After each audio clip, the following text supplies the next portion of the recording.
ও ভাই 1 কেজি গোস্ত দেন দিন। আচ্ছা ঠিক আছে দিচ্ছি, দাঁড়ান। এই তো ওই মহিলা ওই দিকে তাকাইছে, এই সুযোগে মিটারের উপরে পাথরটা দিয়ে দি। যাক, এই মহিলা মোটেও বুঝতে পারেনি, তাড়াতাড়ি গোস্তটা উঠাই দি। এই নেন আপনার গোস্ত। আচ্ছা দেন, ভালো দেখে গোস্ত দেন তো। হ্যাঁ একদম সলিড গোস্ত দিছি। এই যে টাকা নেন। আচ্ছা ঠিক আছে, যান তাহলে। আচ্ছা ঠিক আছে। কি ব্যাপার, 1 কেজি গোস্ত নিলাম তো এত হালকা হালকা লাগদিস কেন? দোকানদার আমারে গোস্ত কম দিল নাকি? অন্য দিনও তো গোস্ত কিনি, এত হালকা লাগে না তো। আজকে তাহলে এত হালকা লাগদিছে কেন? না, আমার তো মনে হচ্ছে আজকে গোস্ত এত কম আছে। যাই বাড়ি যাইয়ে দাড়ি পাল্লা দিয়ে মাইপিয়ে দেখি, তাহলে বোঝা যাবে না গোস্ত কম কিনা। গোস্ত তো কোনোদিন মাইফে দেখেনি, আজকে মাইফে দেখবো দেই দোকানদাররা কম দেয় কিনা। যাই আগে ঘরেতে দাড়ি পাল্লাটা নিয়ে আসি। দাড়ি পাল্লা দিয়ে গোস্ত মাপ দিলি বোঝা যাবে না গোস্ত ঠিক দিল না কম দিল। 1 কেজি গোশের দাম 800 টাকা, 1-2 টাকা না। এত টাকা দিয়ে গোস্ত কিনেও যদি দোকানদার গোস্ত কম দেয়, একে মাইনে নেওয়া যায়?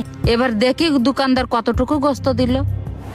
ওয়াল্লাহ, আমি যে যা সন্দেহ করিলাম তাই, দোকানদার গোস্ত কম দেছে। দেখি 50 গ্রাম দিয়ে দেখি। না, তাও তো হচ্ছে না। আচ্ছা 100 গ্রাম দিয়ে দেখি। কি ব্যাপার, 100 গ্রাম দিলাম তাও তো গোস্ত 1 কেজি বই দিছে না। আচ্ছা দেখি 200 গ্রামটা দিয়ে দেখি।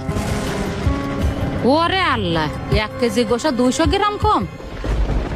হাই হাই, দোকানদার আমারে কিভাবে ঠগাইছে। অনেকদিন পরে আশা করি 1 কেজি গোস্ত কিনলাম, তাও 200 গ্রাম কম, তার মধ্যেও দেশে 800। যাই তাড়াতাড়ি যাই দোকানদাররা ধরি। মানুষ হয়ে মানুষরা এইভাবে ঠকাতে পারে? এসব চোর বাটপারকে যে আল্লাহ কবে হিদায়ত দেবে তাল্লাই জানে। এখনই যাই দোকানদাররা আমি জিজ্ঞেস করবো যে আমার গোস্ত কম দিলে কেন। গরিব মানুষ সবসময় গোস্ত কিনে খাতে পারি না, এসবকে দোকানদাররা বোঝে না। যাক, আর এই কটা গোস্ত আছে, এই কটা বিক্রি করলি শেষ। ও ভাই, আমারে কতটুকু গোস্ত দিয়েছেন? কতটুকু গোস্ত দিছি মানে? ও তো আমি 1 কেজি গোস্ত দিছি। না না ভাই, এতে গোস্ত কম আছে। আমি বাড়ি যাই দাড়ি ফাল্লাই মাইফি দেখেছি ভাই, এতে 200 গ্রাম গোস্ত কম আছে। কি 200 গ্রাম গোস্ত কম মানে? আমারে কি তুমি 2 নম্বরের ব্যবসায়ী মনে করিসাও? আমি কোনো গোস্ত কম দিইনি। ও তুমি নিয়ে যাও বাড়িতে গোস্ত কমাই নিয়ে আসে আমার কাছে 200 গ্রাম কম, আমার কাছে এসে চালাকি করতে চাও? ভাই আমার 1 কেজি গোস্ত পূরণ করে দেন, তা না হলে আমার টাকা ফেরত দেন। না না, আমরা কাটা গোস্ত ফেরত নিই নে। তুমি ওই গোস্ত নিয়ে বাড়ি চলে যাও, কোনো টাকা ফেরত হবে না। আমি গোস্তও নেবো না, আমার টাকা ফেরত দেওয়া লাগবে না। এই আমি চলে গেলাম। এই মিলে, এই দাঁড়াও দাঁড়াও, গোস্ত নিবা না মানে? গোস্ত নিবা নাকি তোমার গাছ ধুতি? এই গোস্ত নিয়ে আবার সামনে এখনই ধুরাও।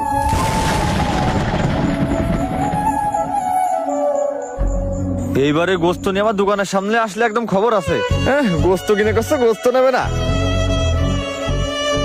হে আল্লাহ।